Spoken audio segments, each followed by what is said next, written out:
ইসলামী জ্ঞানে জ্ঞানী হয়ে রাঙাও তোমার জীবন। পিএইচপি সত্যের সন্ধানে মঞ্চে করো প্রতিভার বীজ বপন। ওহির আদেশ মেনে জ্ঞানের আহরণে পিএইচপি সত্যের সন্ধানে। ওহির আদেশ মেনে জ্ঞানের আহরণে পিএইচপি সত্যের সন্ধানে। আসসালামু আলাইকুম ওয়া রাহমাতুল্লাহি ওয়া বারাকাতুহু। নাহমাদুহু ওয়া নুসাল্লি ওয়া নুসাল্লিমু আলা রাসূলিহিল কারীম, আম্মা বাদ। আউযু বিল্লাহি মিনাশ শাইতানির রাজীম। বিসমিল্লাহির রাহমানির রাহিম। ইন্নাল্লাহা ওয়া মালাইকাতাহু ইউসাল্লুনা আলান নবী ইয়া আইয়ুহাল্লাযীনা আমানু সাল্লু আলাইহি ওয়া সাল্লিমু তাসলিমা। দূরের কাছের দেশ কিংবা প্রবাসে যা যেখান থেকে আমাদেরকে দেখছেন সবাইকে স্বাগত জানাচ্ছি পিএইচপি ফ্যামিলি নিবেদিত পিএইচপি সত্যের সন্ধানে ইসলামিক জ্ঞান প্রতিযোগিতা 2025-এর মঞ্চ থেকে। আমাদের সাথে টাইটেল স্পন্সর হিসেবে আছে পিএইচপি ফ্যামিলি, পাওয়ার্ড বাই জেন্টাল পার্ক। দর্শক, আমরা আমাদের কোয়ার্টার ফাইনাল আপনাদেরকে দেখিয়েছি গত পর্বে। আজকেও তার ধারাবাহিকতায় কোয়ার্টার ফাইনালের দ্বিতীয় পর্ব, অর্থাৎ আমাদের মাদানী গ্রুপের 6 জন প্রতিযোগী হাজির হয়েছে পারফর্ম করার জন্য। আমরা আজকে মাদানী গ্রুপের 6 জন প্রতিযোগীর পরিচয় শুনবো। তার পূর্বে আসুন আমরা আজকে পরিচিত হয়নি আমাদের সম্মানিত বিচারকদের সাথে। আমাদের সম্মানিত বিচারক হিসেবে উপস্থিত আছেন ফরিদগঞ্জ মজিদিয়া কামিল মাদ্রাসার সম্মানিত সাবেক সুনামধন্য অধ্যক্ষ হযরত মাওলানা ডক্টর AKM মাহবুবুর রহমান। আসসালামু আলাইকুম ওয়া রাহমাতুল্লাহ। ওয়ালাইকুম আসসালাম ওয়া রাহমাতুল্লাহি ওয়া বারাকাতুহু। আমাদের সাথে আরও আছেন ঢাকা বিশ্ববিদ্যালয়ের ইসলামিক স্টাডিজ বিভাগের সম্মানিত সহকারী অধ্যাপক হযরত মাওলানা ডক্টর মাসুম বাকি বিল্লাহ। আসসালামু আলাইকুম ওয়া রাহমাতুল্লাহি ওয়া বারাকাতুহু। ওয়ালাইকুম আসসালাম ওয়া রাহমাতুল্লাহি ওয়া বারাকাতুহু। মুহতারাম, আপনাদের দুজনকে স্বাগত জানাচ্ছি। দর্শক, আমাদের সম্মানিত অতিথির সাথে প্যাভিলিয়নে আরও উপস্থিত আছেন আমাদের মডারেটর মোহাম্মদ নাজমুল হোসেন, আমাদের পিএইচপি সত্যের সন্ধানে সিজন 3 চ্যাম্পিয়ন মোহাম্মদ ইমন মিয়া, আমাদের মডারেটর মোহাম্মদ মাজিদুল ইসলাম এবং মোহাম্মদ আবু সুফিয়ান সহ আমাদের নির্বাচিত দর্শকবৃন্দ, আপনাদের সবাইকে স্বাগত জানাচ্ছি। দর্শক, আসুন আমরা এই পর্যায়ে পরিচিত হয়ে আসি আমাদের 6 জন প্রতিযোগীর সাথে। আমি প্রত্যেককে বলবো আপনাদের নাম বলবেন, শিক্ষা প্রতিষ্ঠানের নাম বলবেন, কোন ক্লাস থেকে এসেছেন এবং আপনি কোন জেলায় থাকেন। আপনি শুরু করেন। আসসালামু আলাইকুম। আমি মুহতাদি ইসলাম আরাবি, রংপুর পলিটেকনিক ইনস্টিটিউটে 3য় সেমিস্টারে অধ্যয়নরত। বর্তমানে আমি রংপুর জেলা থেকে এসেছি। মাশাআল্লাহ। আসসালামু আলাইকুম রহমতুল্লাহি বারাকাতু। আমার নাম আব্দুর রহমান, আমি জামিয়া কুরিয়ার দরজায় খামেসায় অধ্যয়নরত। আমি এসেছি সিলেট থেকে। মাশাআল্লাহ। আসসালামু আলাইকুম ওয়া রাহমাতুল্লাহি ওয়া বারাকাতুহু। আমার নাম SM রোহান, আমি পুইছড়ি ইসলামিয়া কামিল মাদ্রাসা থেকে এসেছি। আমি 8ম শ্রেণীতে অধ্যয়নরত আছি। আমি চট্টগ্রাম বিভাগ থেকে এসেছি। মাশাআল্লাহ। আসসালামু আলাইকুম ওয়া রাহমাতুল্লাহি ওয়া বারাকাতুহু। আমার নাম মোহাম্মদ রহমতুল্লাহ, আমি কুমিল্লা জেলা থেকে এসেছি। আমি বর্তমানে আল-হেরা দারুস সুন্নাত কামিল মাদ্রাসায় অধ্যয়নরত আছি, আলিম শ্রেণীতে। মাশাআল্লাহ। আসসালামু আলাইকুম ও রহমতুল্লাহ। আমার নাম মোহাম্মদ ফয়সাল বুইয়া, আমি এসেছি ব্রাহ্মণবাড়িয়া থেকে। আমার শিক্ষা প্রতিষ্ঠানের নাম শহীদ স্মৃতি সরকারি ডিগ্রি কলেজ। আপনি কোন ক্লাসে পড়ছেন? SSC first year. আসসালামু আলাইকুম রহমতুল্লাহি ওবরকাতু। আমার নাম মোহাম্মদ জুবাইদ হাসান ফাহিম, আমি রানীহাট আল আমিন হামিদিয়া ফাজিল ডিগ্রি মাদ্রাসায় 10ম শ্রেণীতে অধ্যয়নরত। আমি এসেছি চট্টগ্রাম জেলা থেকে। মাশাআল্লাহ। দর্শক, আমরা আমাদের 6 জন প্রতিযোগীর পরিচয় শুনলাম। আমাদের একজন প্রতিযোগী উনি এসেছেন পলিটেকনিক্যাল থেকে, একজন এসেছেন দর্শন জামি মাদ্রাসা থেকে, একজন এসেছেন আলিয়া মাদ্রাসা থেকে, একজন এসেছেন কলেজ থেকে। মাশাআল্লাহ, আমরা বিভিন্ন জায়গা থেকে আমাদের প্রতিযোগীদেরকে হাজির করেছি যেন প্রত্যেক প্রতিষ্ঠানের প্রতিনিধিত্ব থাকে এবং তারা আপন আপন জায়গায় নিজ নিজ স্বমহিমায় নিজেদেরকে উদ্ভাসিত করতে পেরেছে। আমরা সেই জন্য অত্যন্ত আনন্দিত তাদেরকে আমাদের আজকের মঞ্চে আমন্ত্রণ জানাতে পেরে। দর্শক, আমরা শুরু করব আমাদের কোয়ার্টার ফাইনালের আজকেরই পর্ব। আজকেরই পর্বে থাকবে 3টি সেগমেন্ট। একটি সেগমেন্ট হচ্ছে জ্ঞানের জ্যোতি সেগমেন্ট, দ্বিতীয় সেগমেন্ট হচ্ছে MCQ, তৃতীয় সেগমেন্ট হচ্ছে মদিনার সুর। আমি শুরু করছি আমাদের প্রথম সেগমেন্ট, জ্ঞানের জ্যোতি সেগমেন্ট। পিএইচপি সত্যের সন্ধানে। জ্ঞানের জ্যোতি সেগমেন্টের নিয়মটি আমি আপনাদেরকে বলে দিচ্ছি, যদি আপনারা জানেন। সেটি হচ্ছে প্রত্যেককে 2টি করে প্রশ্ন করা হবে, অল্প কথায় উত্তর দিতে হবে, প্রত্যেকটি সঠিক উত্তরের জন্য থাকবে 5 করে নাম্বার। ঠিক আছে, আমি শুরু করছি আপনাকে দিয়ে। আপনার জন্য প্রশ্ন হচ্ছে সূরা মায়েদা সম্পর্কে রাসূল সাল্লাল্লাহু আলাইহি ওয়াসাল্লাম কি ইরশাদ করেছেন? রাসূলুল্লাহ সাল্লাল্লাহু আলাইহি ওয়াসাল্লাম বলেছেন, প্রত্যেক পুরুষকে সূরাতুল মাইদা শিক্ষাদান করো এবং নারীদেরকে সূরাতুন নূর দান করো, নূর শিক্ষাদান করো। নারীদেরকে সূরা নূর শিক্ষা দাও এবং পুরুষদেরকে সূরা মায়েদা শিক্ষা দাও। আপনার উত্তরটি সঠিক হয়েছে, মাশাআল্লাহ। আলহামদুলিল্লাহ। চলে যাচ্ছি দ্বিতীয় প্রশ্নে। আপনার জন্য দ্বিতীয় প্রশ্ন হচ্ছে বনী ইসরাইল কিসের কারণে তারা প্রতিশ্রুত ভূমিতে যেতে অস্বীকৃতি জানায়? বনি ইসরাইল। বনি ইসরাইল কিসের কারণে তাদের জন্য প্রতিশ্রুত ভূমিতে যেতে অস্বীকৃতি জানায়, যেটি মুসা আলাইহিসসালাম তাদেরকে আদেশ করেছিল আল্লাহ পাকের আদেশে, কিন্তু তারা সেখানে যেতে অস্বীকৃতি জানিয়েছিল কিসের কারণে? জি, তাদের অহংকারের কারণে। তাদের অহংকারের কারণে। আপনার উত্তরটি সঠিক হয়নি, বরং তারা ভয়ে বলেছিল সেখানে শক্তিশালী জাতি আছে, আমরা কখনোই তাদের সাথে পারবো না, সেই জন্য আমরা সেখানে প্রবেশ করব না। তারা সেখানে যেতে অস্বীকৃতি জানিয়েছিল। আপনার উত্তরটি হয়নি। চলে যাচ্ছি দ্বিতীয় প্রতিযোগীর কাছে। আপনার জন্য প্রশ্ন হচ্ছে, এই বনী ইসরাইল তারা সেই ভূমিতে না যাওয়ার কারণে আল্লাহ সুবহানাহু ওয়া তাআলা তাদেরকে কি শাস্তি দিয়েছিল? আল্লাহ তাআলা তাদেরকে তিহ নামক স্থানের মধ্যে উদ্ভ্রান্ত অবস্থায় রেখেছিলেন। তারা সেখানে কতদিন যাবৎ ছিল? তারা 40 বছর। তারা সেখানে 40 বছর যাবৎ বিভ্রান্ত অবস্থায় ঘুরতে থাকে। আপনার এই উত্তরটি সঠিক হয়েছে, আলহামদুলিল্লাহ। মাশাআল্লাহ। চলে যাচ্ছি দ্বিতীয় প্রশ্নে। সূরা নিসাকে নিসা কেন বলা হয়? কারণ উক্ত সূরার মধ্যে মহিলাদের আলোচনা বেশি হয়েছে, এই কারণে। মহিলাদের হুকুম হাকাম সংক্রান্ত বিভিন্ন বিধান আল্লাহ পাক এই সূরার মধ্যে নাজিল করেছেন, এই কারণে এই সূরাকে সূরা নিসা বলা হয়। আপনার উত্তরটি সঠিক হয়েছে। আলহামদুলিল্লাহ। পরবর্তী প্রতিযোগীর জন্য প্রশ্ন হচ্ছে, কোরআনের সর্বপ্রথম আদেশ ও সর্বপ্রথম নিষেধ কি? কোরআনের সর্বপ্রথম আদেশ হচ্ছে পড়া, আর সর্বপ্রথম নিষেধ হচ্ছে জুলুম না করা। সর্বপ্রথম নিষেধ কি? সর্বপ্রথম নিষেধ হচ্ছে শিরিক না করা। শিরিক না করা। সর্বপ্রথম আদেশ হচ্ছে পড়া, ইকরা, এবং সর্বপ্রথম নিষেধ হচ্ছে শিরিক না করা। আপনার উত্তরটি সঠিক হয়েছে, আলহামদুলিল্লাহ। মাশাআল্লাহ। আপনি আমাদের সর্বকনিষ্ঠ প্রতিযোগী। আপনি বরাবরই সঠিক উত্তর দিয়ে এগিয়ে যাচ্ছেন। আশা করছি সামনে আরো এগিয়ে যাবেন। দ্বিতীয় প্রশ্ন আপনার জন্য। সর্বপ্রথম হত্যাকাণ্ড কিভাবে ঘটেছিল? সর্বপ্রথম হত্যাকাণ্ড হযরতে আদম আলাইহিস সালামের ছেলে হযরতে কাবিল হাবিলকে হত্যা করেছে। কাবিল হাবিলকে হত্যা করেছে। হাবিলকে হত্যা করেছিল।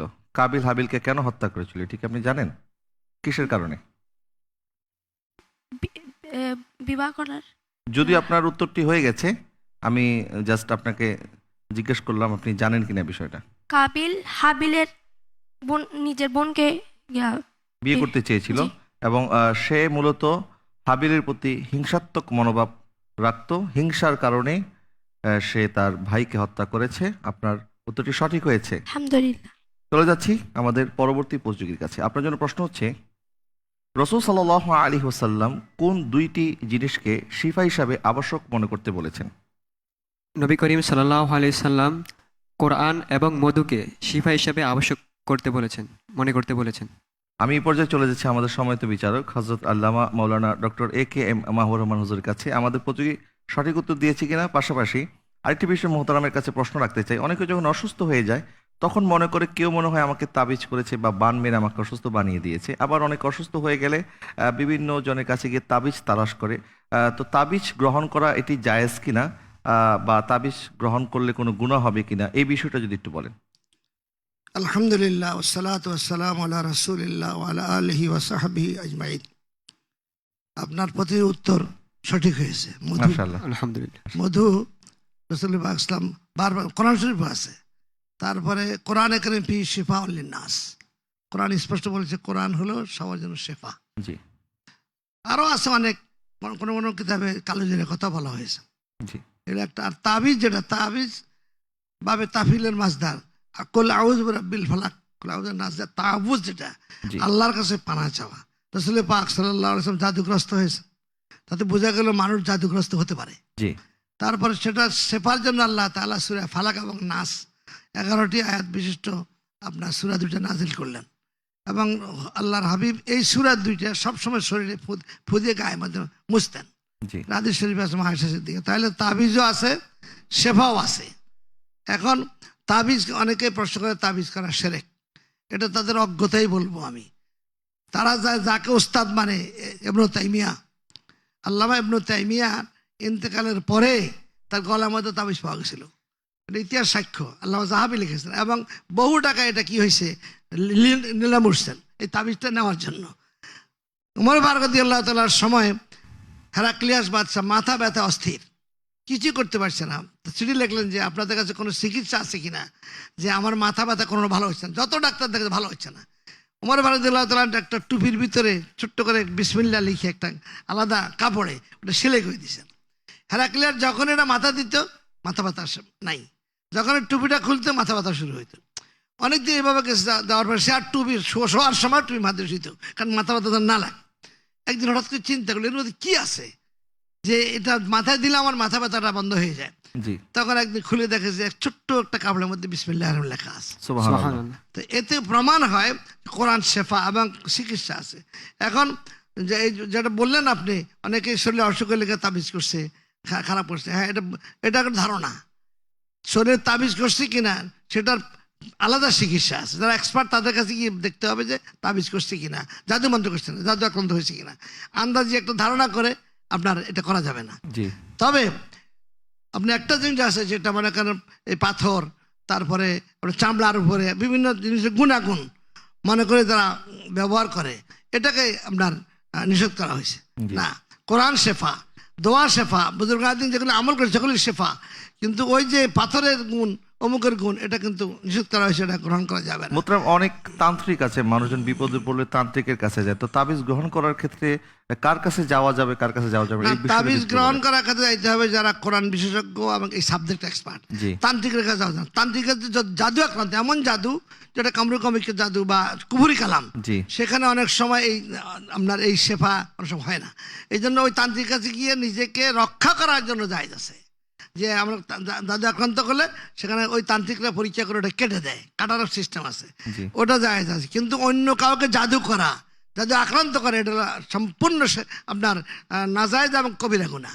জাদুকর যারা জাদু অন্যদের আপনার ক্ষতি করার জন্য চেষ্টা, আপনার শত্রুতা আছে ভিন্ন কথা, কিন্তু জাদু করে একজনকে ঘায়েল করা এটা সম্পূর্ণ হারাম।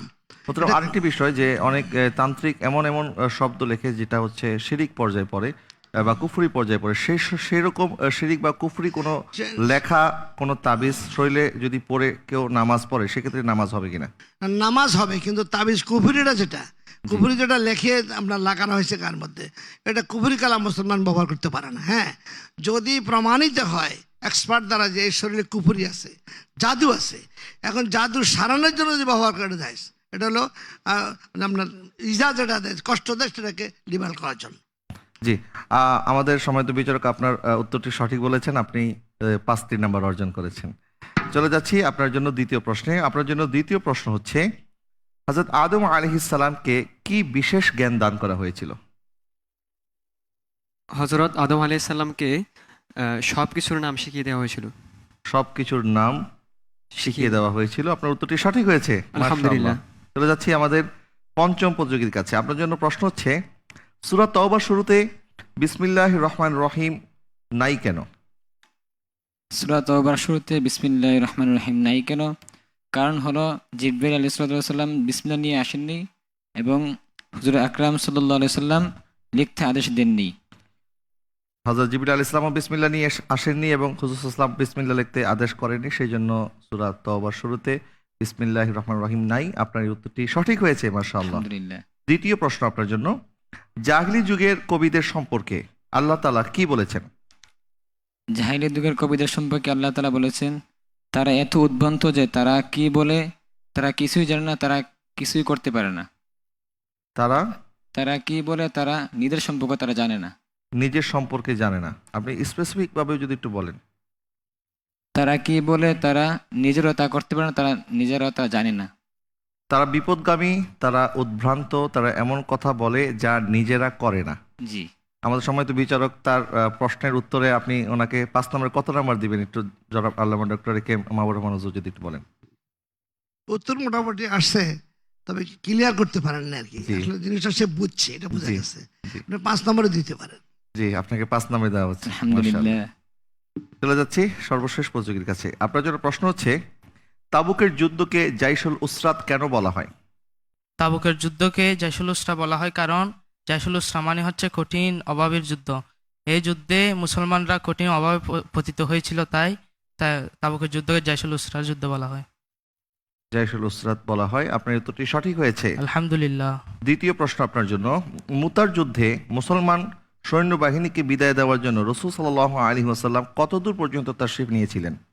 মোতার যুদ্ধে রসুল সাল্লাহ সাল্লাম সানিয়াতুল বিদা পর্যন্ত তাশরিফ নিয়েছিলেন। সানিয়াতুল বিদা পর্যন্ত নবীজি তাশরিফ এনেছিলেন ওনাদেরকে বিদায় দেওয়ার জন্য। আপনার উত্তরটি সঠিক হয়েছে। আলহামদুলিল্লাহ। দর্শক, আমরা এই পর্বের প্রথম সেগমেন্টটি শেষ করলাম। এর দ্বিতীয় সেগমেন্ট শুরু করছি। দ্বিতীয় সেগমেন্টটি হচ্ছে এমসিকিউ সেগমেন্ট। পিএইচপি সত্যের সন্ধানে।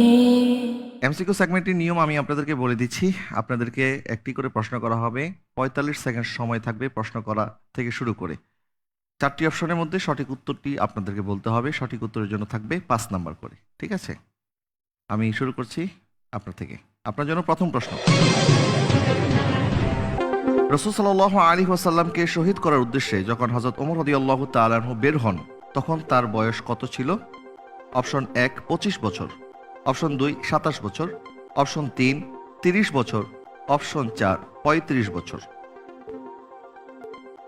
আপনার সময় চলছে। রাসূল সাল্লাল্লাহু আলাইহি ওয়াসাল্লামকে শহীদ করার উদ্দেশ্যে হযরত ওমর রাদিয়াল্লাহু তাআলা যখন বের হন তখন তার বয়স কত ছিল?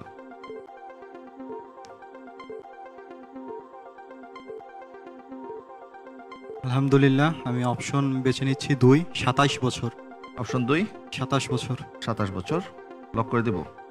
ইনশাআল্লাহ। লক করে দেওয়া হোক। অপশন 2 27 বছর। আপনার এই উত্তরটি সঠিক হয়েছে। আলহামদুলিল্লাহ। মাশাআল্লাহ। চলে যাচ্ছি দ্বিতীয় প্রতিযোগীর কাছে। আপনার জন্য প্রশ্ন হচ্ছে, রাসূল সাল্লাল্লাহু আলাইহি ওয়াসাল্লামকে শহীদ করার উদ্দেশ্যে যখন হযরত ওমর রাদিয়াল্লাহু তাআলা বের হন তখন ওনার সাথে রাস্তায় কার দেখা হয়? অপশন 1 আবু সুফিয়ান রাদিয়াল্লাহু তাআলা, অপশন 2 নাইম ইবনে আব্দুল্লাহ, অপশন 3 আবু জাহাল, অপশন 4 হযরতে হামজা রাদিয়াল্লাহু তাআলা।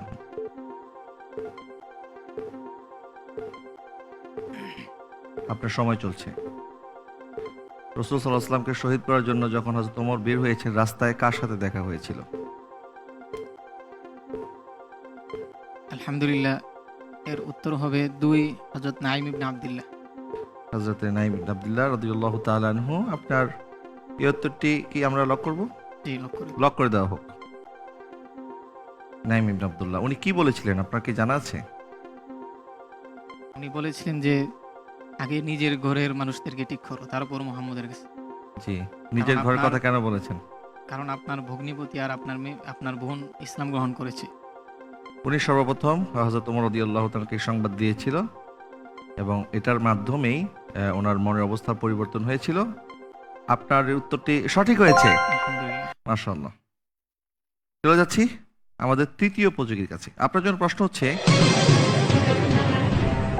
আশারে মুবাশশারার কোন সাহাবী রাসূল সাল্লাল্লাহু আলাইহি ওয়াসাল্লামের সম্পর্কে ফুফাতো ভাই ছিলেন?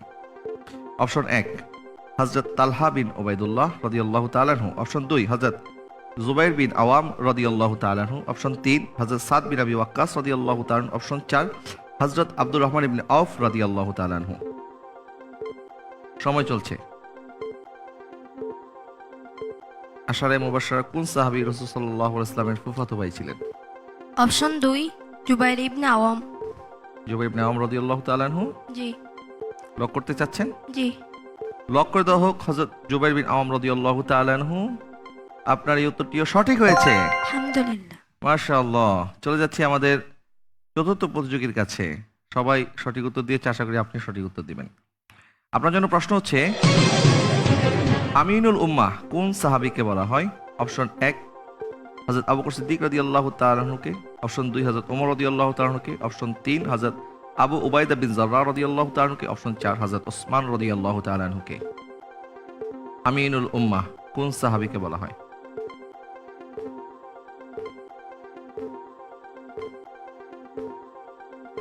আপনার সময় কিন্তু ফুরিয়ে যাচ্ছে। হযরত আবু উবাইদা ইবনুল জাররাহ রাদিয়াল্লাহু তাআলা আনহুকে। হযরত আবু উবাইদা বিন জাররাহ রাদিয়াল্লাহু তাআলা। আপনি কি লক করতে চাচ্ছেন? জি। লক করে দেওয়া হোক। হযরত আবু উবাইদা বিন জাররাহ রাদিয়াল্লাহু তাআলা আনহুকে আমিনুল উম্মাহ বলা হয়। আপনার এই উত্তরটি সঠিক হয়েছে। আলহামদুলিল্লাহ। মাশাআল্লাহ।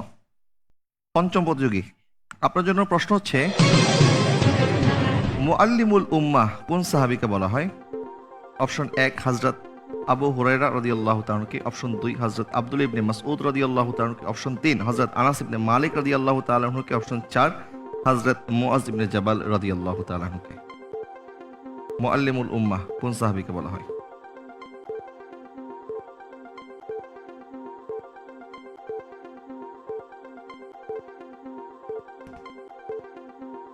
আব্দুল্লাহ ইবনে মাসউদ রাদিয়াল্লাহু তাআলা আনহুকে। লক করতে চাচ্ছেন? জি। অপশন 2 লক করা হোক, আব্দুল ইবনে মাসউদ রাদিয়াল্লাহু তাআলা আনহুকে। আপনার এই উত্তরটি সঠিক হয়েছে। আলহামদুলিল্লাহ। মাশাআল্লাহ। চলে যাচ্ছি আমাদের সর্বশেষ প্রতিযোগীর কাছে। আপনার জন্য প্রশ্ন হচ্ছে, মদিনায় ইসলামের সাড়া জাগানো প্রথম ব্যক্তি কে ছিলেন? অপশন 1 হযরত সাদ বিন মুআজ রাদিয়াল্লাহু তাআলা আনহু, অপশন 2 হযরত আসআদ বিন জাররাহ রাদিয়াল্লাহু তাআলা আনহু, অপশন 3 হযরত আবু আইয়ুব আনসারী রাদিয়াল্লাহু তাআলা আনহু, অপশন 4 হযরত জাবির বিন আব্দুল্লাহ রাদিয়াল্লাহু তাআলা আনহু। মদিনায় ইসলামের সাড়া জাগানো প্রথম ব্যক্তি কে ছিলেন?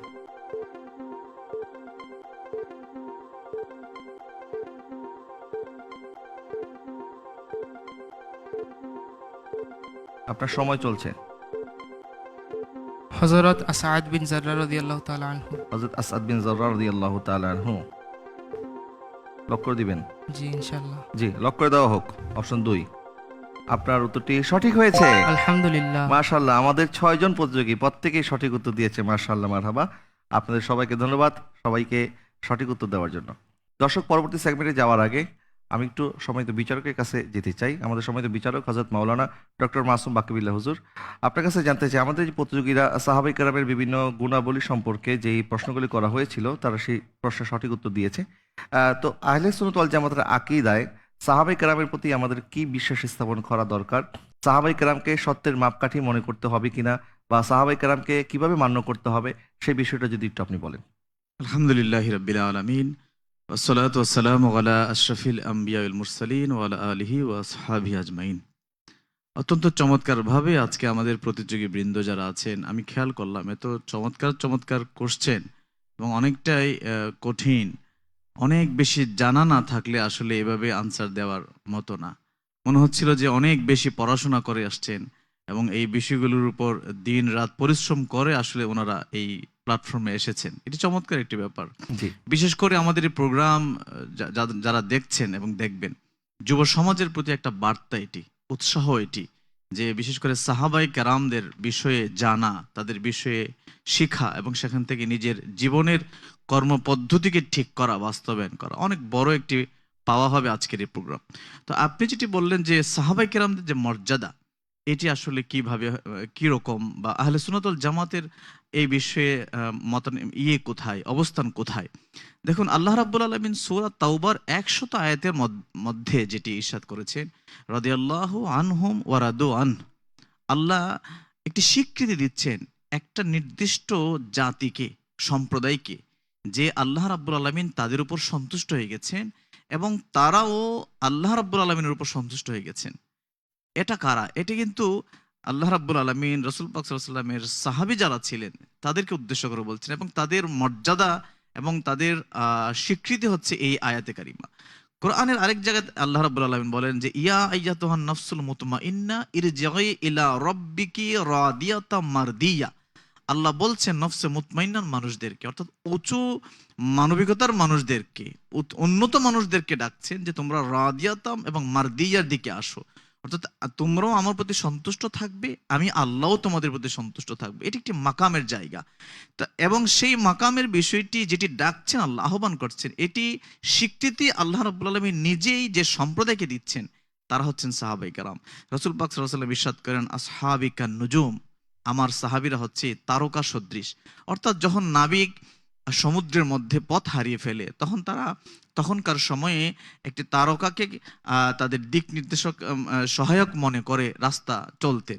জি। আল্লাহ রাসূল সাল্লাল্লাহু আলাইহি ওয়াসাল্লাম সাহাবায়ে কেরামদেরকে সেই রকম দিক নির্দেশক হিসেবে পরিচয় করে দিচ্ছেন।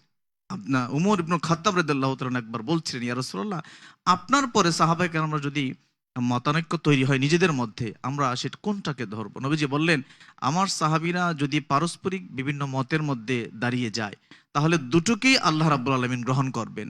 প্রত্যেক মতই আল্লাহ রাব্বুল আলামিন গ্রহণ করবেন। সুবহানাল্লাহ। যে যেটি গ্রহণ করবে সেটি হকের পথে থাকবে।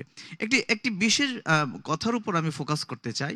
দেখুন, সাহাবায়ে কেরামরা কেউ গাজী ছিলেন, কেউ শহীদ ছিলেন, কেউ দানবীর ছিলেন, কেউ আনসার ছিলেন, কেউ মুহাজির ছিলেন।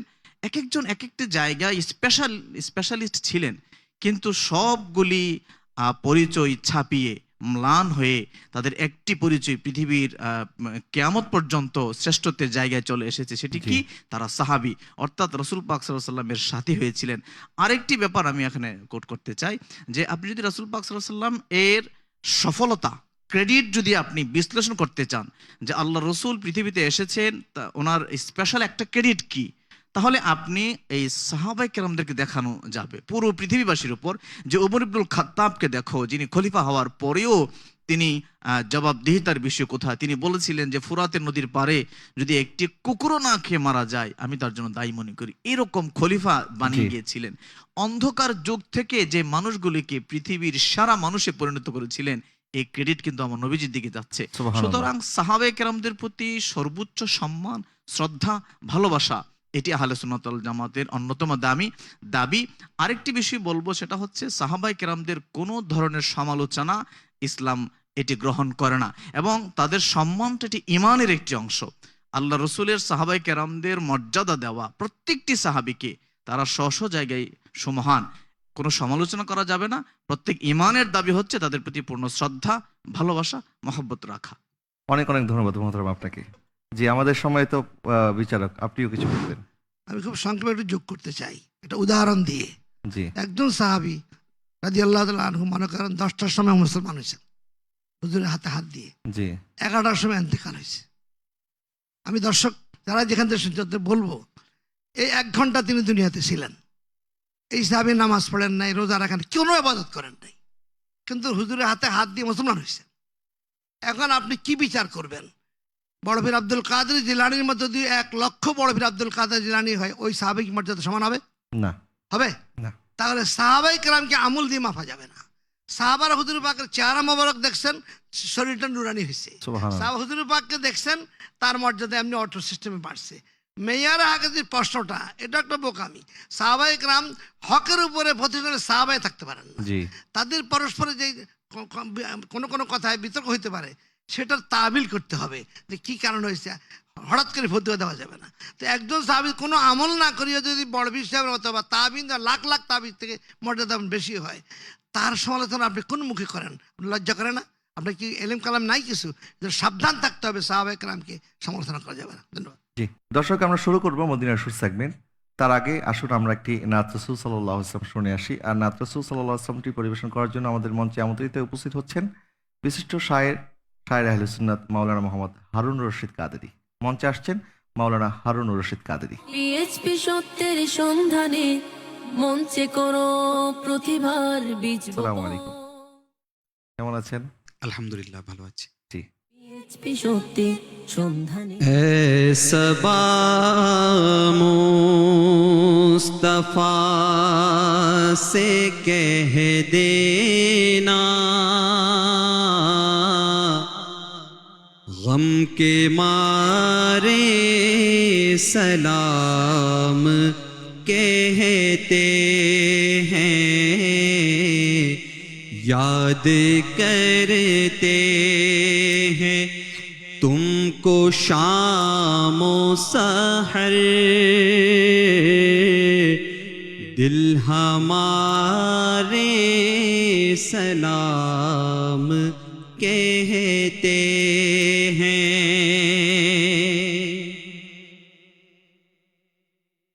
जब मोहम्मद का नाम आता है, रहमतों का पयाम लाता है। जब मोहम्मद का नाम आता है, रहमतों का पयाम लाता है। लब हमारे दुरूद पढ़ते हैं, लब हमारे दुरूद पढ़ते हैं, दिल हमारे सलाम कहते हैं। ऐसा मुस्तफा से कह देना, गम के मारे सलाम कहते हैं। जिक्र था आखिरी महीने का, तज़किरा छिड़ गया मदीने का। जिक्र था आखिरी महीने का, तज़किरा छिड़ गया मदीने का। ज़ायरो मुस्तफ़ा से कह देना, ज़ायरो मुस्तफ़ा से कह देना,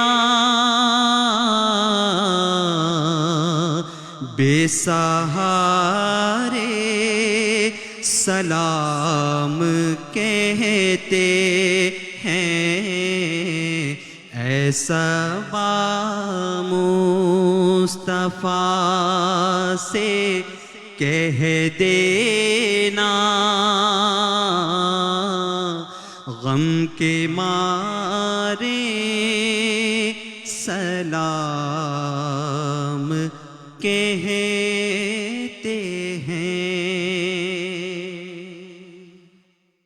আসসালামু আলাইকুম ওরহমতুল্লাহ। ওয়ালাইকুম আসসালাম ওয়া রাহমাতুল্লাহি ওয়া বারাকাতুহু। মাশাআল্লাহ মাশাআল্লাহ, আমরা মন্ত্রমুগ্ধের মতো আপনার নাতসু শুনছিলাম। আমাদেরকে এত সুন্দর সুললিত কণ্ঠে নাত শোনানোর জন্য আপনাকে অনেক অনেক ধন্যবাদ। পিএইচপি সত্যি সন্ধানে, দর্শক, শুরু করছি আমাদের আজকের পর্বের শেষ সেগমেন্ট, মদিনার সুর সেগমেন্ট। পিএইচপি সত্যের সন্ধানে। শুরু করছি আমাদের সর্বশেষ সেগমেন্ট, মদিনার সুর সেগমেন্ট। আর এই সেগমেন্টে আমাদেরকে সাহায্য করার জন্য মঞ্চে আমন্ত্রণ জানাচ্ছি মাওলানা মোহাম্মদ এহসান ইকবাল কাদরিকে। মঞ্চে আসছেন মাওলানা এহসান ইকবাল কাদরি। পিএইচপি সত্যের সন্ধানে মঞ্চে আসসালামু আলাইকুম ওয়া রাহমাতুল্লাহ। ওয়ালাইকুম আসসালাম। কেমন আছেন আপনি? আলহামদুলিল্লাহ ভালো, আপনি ভালো আছেন? জি আলহামদুলিল্লাহ ভালো আছি। আমাদের প্রতিযোগীরা, আপনারা সবাই প্রস্তুত আছেন? আমি শুরু করছি। ডান দিক থেকে আপনার জন্য একটি সুর শোনানো হচ্ছে।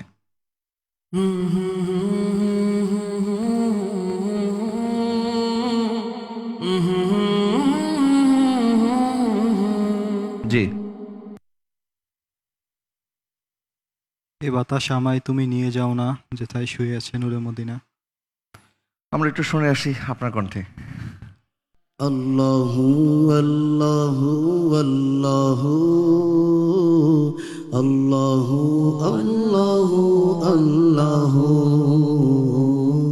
আল্লাহু আল্লাহু আল্লাহু আল্লাহু আল্লাহু আল্লাহু। যখন এই সুন্দর ভূমি আকাশ ছিল না, যখন চন্দ্র সূর্য তারকা ছিল না, আরশ কুরসি ও লৌহ কলম ছিল না, আরশ কুরসি ও লৌহ কলম ছিল না, জব ছিল না কিছুই, ছিলে তুমি শুধু। আল্লাহু আল্লাহু আল্লাহু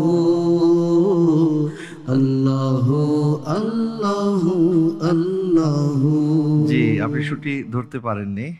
আমাদের সম্মানিত শায়ের জি সুরটি শুনিয়েছেন, সেটি ছিল মূলত এই হামদে বাড়ি তাআলা। চলে যাচ্ছি পরের প্রতিযোগীর কাছে, আপনার জন্য একটি সুর শোনানো হচ্ছে।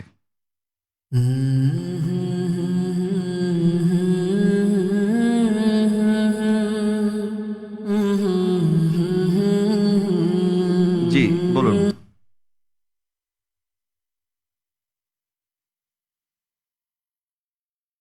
তিরিশ সেকেন্ড সময়ের মধ্যে বলতে হবে। একটি বাংলা নাত রসুল।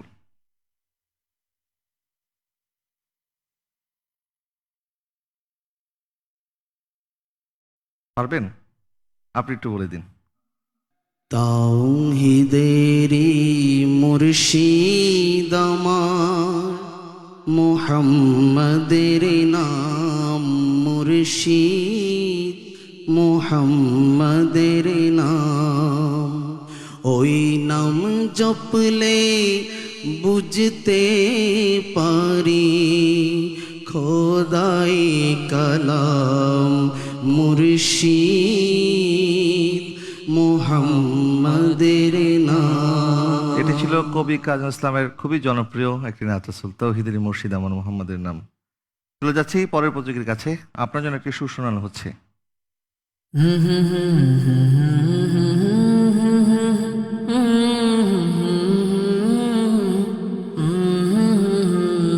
জি বলুন। এত কেন ভালো লাগে আমার নূর নবীর নাম, আরো বেশি ভালো লাগে আমার দুরুদ ও সালাম। একটু আর একটু সঠিকভাবে যদি বলতে পারেন তাহলে হয়তো পূর্ণ 5 নাম্বার পেয়ে যাবেন। খুব এত কাছাকাছি ভালো এসেছে। লাগে আমার নূর নবীর নাম, আরো ভালো লাগে নবীর দুরুদ ও সালাম। কেন এত ভালো লাগে আমার নূর নবীর নাম, আরো ভালো লাগে নবীর দুরুদ সালাম। আপনার উত্তরটি সঠিক হয়েছে, মাশাআল্লাহ। একটু আপনার কণ্ঠে একটু শুনে আসি। কেন এত ভালো লাগে আমার নূর নবীর নাম, আরো ভালো লাগে নবীর দুরুদ সালাম, নবীর দুরুদ সালাম, নবীর দুরুদ সালাম। কেন এত ভালো লাগে আমার নূর নবীর নাম, আরো ভালো লাগে নবীর দুরুদ সালাম, নবীর দুরুদ সালাম, নবীর দুরুদ সালাম। মাশাআল্লাহ মাশাআল্লাহ। চলে যাচ্ছে আমাদের চতুর্থ প্রতিযোগীর কাছে, আপনার জন্য একটি সুর শোনানো হচ্ছে।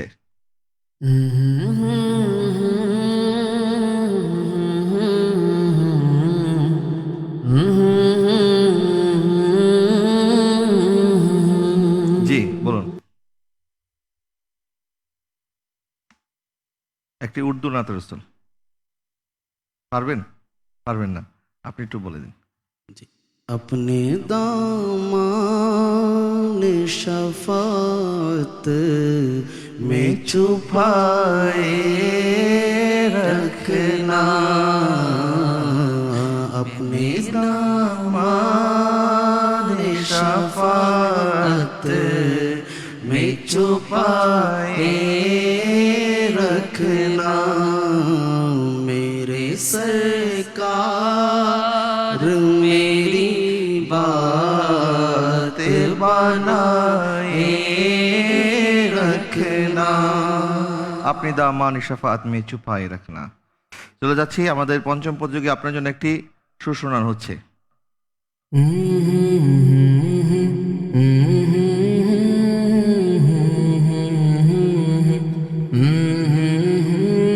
জি বলুন। वो जिसके लिए आकई कौनैनी सज है, वो मेरा नबी है। जिसके लिए महफिल कौनैनी सजी है। আপনি সঠিক উত্তরটি একটু বলে দিবেন। तेरे सदक़े में आका सारे जहां को दीन मिला, बेदीनों ने कलमा पढ़ा, ला इलाहा इल्लल्लाह, हस्बी रब्बी जल्लल्लाह, माफी क़ल्बी गैरुल्लाह, नूर मुहम्मद सल्लल्लाह, ला इलाहा इल्लल्लाह। জি আপনি সঠিক সুরটি ধরতে পারেননি। চলে যাচ্ছি আমাদের পরবর্তী প্রতিযোগীর কাছে, আপনার জন্য একটি সুর শোনানো হচ্ছে।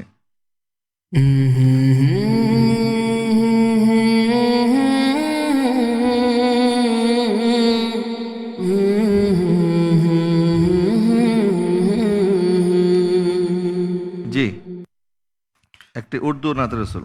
लजपाल नबी मेरे दरदादी दवा देरा जब वक्त निजावे दामंदी हवा देरा लजपाल नबी मेरे दरदादी दवा देना जब वक्त नज़ा आवे दामन भी हवा देना। মাশাআল্লাহ, আপনার উত্তরটি সঠিক হয়েছে। अल्हम्दुलिल्लाह। আপনাকে অনেক অনেক ধন্যবাদ আমাদের সময় দেওয়ার জন্য। জি, আপনাকেও ধন্যবাদ। পিএইচপি সত্যি সন্ধানে। দর্শক, আমি জানিয়ে দিচ্ছি আমাদের আজকেরই পর্বে আমাদের 6 জন প্রতিযোগী কারা কেমন পারফর্ম করেছে। মোহাম্মদ মুক্তাদি ইসলাম আরবি পেয়েছে 10 নাম্বার, আব্দুর রহমান পেয়েছে 15 নাম্বার, SMM রোহান পেয়েছে 20 নাম্বার, রহমতুল্লাহ পেয়েছে 15 নাম্বার, মোহাম্মদ ফয়সাল ভুইয়া পেয়েছে 15 নাম্বার, জুবায়েদ হাসান ফাহিম পেয়েছে 20 নাম্বার। আমরা আমাদের আজকের অনুষ্ঠানের একদম শেষ প্রান্তে চলে এসেছি। অনুষ্ঠানটি শেষ করার আগে আমি আপনাদেরকে জানিয়ে দিচ্ছি আমাদের আজকেরই পর্বে দর্শকদের জন্য যে নির্বাচিত প্রশ্ন রয়েছে সেই প্রশ্নটি। আজকের পর্বের প্রশ্ন হচ্ছে দর্শকদের জন্য, প্রথমে সালামকারী কি হতে মুক্ত? আপনার উত্তরটি পাঠিয়ে দিতে পারেন আমাদের কাছে অতি দ্রুত আমাদের ফেসবুক পেজ পিএইচপি সত্যের সন্ধানে প্রবেশ করে। আজকেরই পর্ব যেখানে লাইভ হচ্ছে সেই লাইভের কমেন্ট সেকশনে গিয়ে আপনি একটি লিঙ্ক পেয়ে যাবেন, সেই লিঙ্কে প্রবেশ করে উত্তরটি পাঠিয়ে দিবেন। রাত 12টা পর্যন্ত যারা সঠিক উত্তরটি দিতে পারবেন তাদের মধ্যে লটারির মাধ্যমে আমরা বিজয়ীর কাছে পৌঁছিয়ে দেব আমাদের আজকেরই পুরস্কার। দর্শক, আমি জানিয়ে দিচ্ছি গত পর্বে আমাদের যে প্রশ্নটি ছিল সেই প্রশ্নটির সঠিক উত্তর। গত পর্বে আমাদের প্রশ্নটি ছিল পানি পান করার সুন্নত কয়টি? উত্তরটি হচ্ছে পানি পান করার সুন্নত হচ্ছে 6টি। আর এর সাথে শেষ করছি আমাদের আজকের আয়োজন। আমাদের সময়ত বিচারক মণ্ডলী আপনাদেরকে ধন্যবাদ জানাচ্ছি আপনাদের মূল্যবান সময় দেওয়ার জন্য। পাশাপাশি আমাদের মডারেটর এবং আমাদের আমন্ত্রিত দর্শকবৃন্দ যারা আমাদের সাথে সেটে অংশগ্রহণ করেছেন আপনাদেরকে ধন্যবাদ। আর ইনশাআল্লাহ তাআলা আযাওয়াজাল আগামীকাল আপনাদের সাথে আবার দেখা হচ্ছে পিএইচপি সত্যের সন্ধান ইসলামী জ্ঞান প্রযুক্তি 2025-এর মঞ্চ থেকে। সে পর্যন্ত সকলে ভালো থাকবেন, সুস্থ থাকবেন। আল্লাহ হাফেজ। আসসালামু আলাইকুম ওয়া রাহমাতুল্লাহি ওয়া বারাকাতুহু। আঁকড়ে ধরো ইসলামে শাখা প্রশাখা মনে প্রাণে, ওহিরা দেশ মেনে জ্ঞানের আহরণে পিএইচপি সত্যি সন্ধানে, ওহিরা দেশ মেনে জ্ঞানের আহরণে পিএইচপি সত্যি সন্ধানে।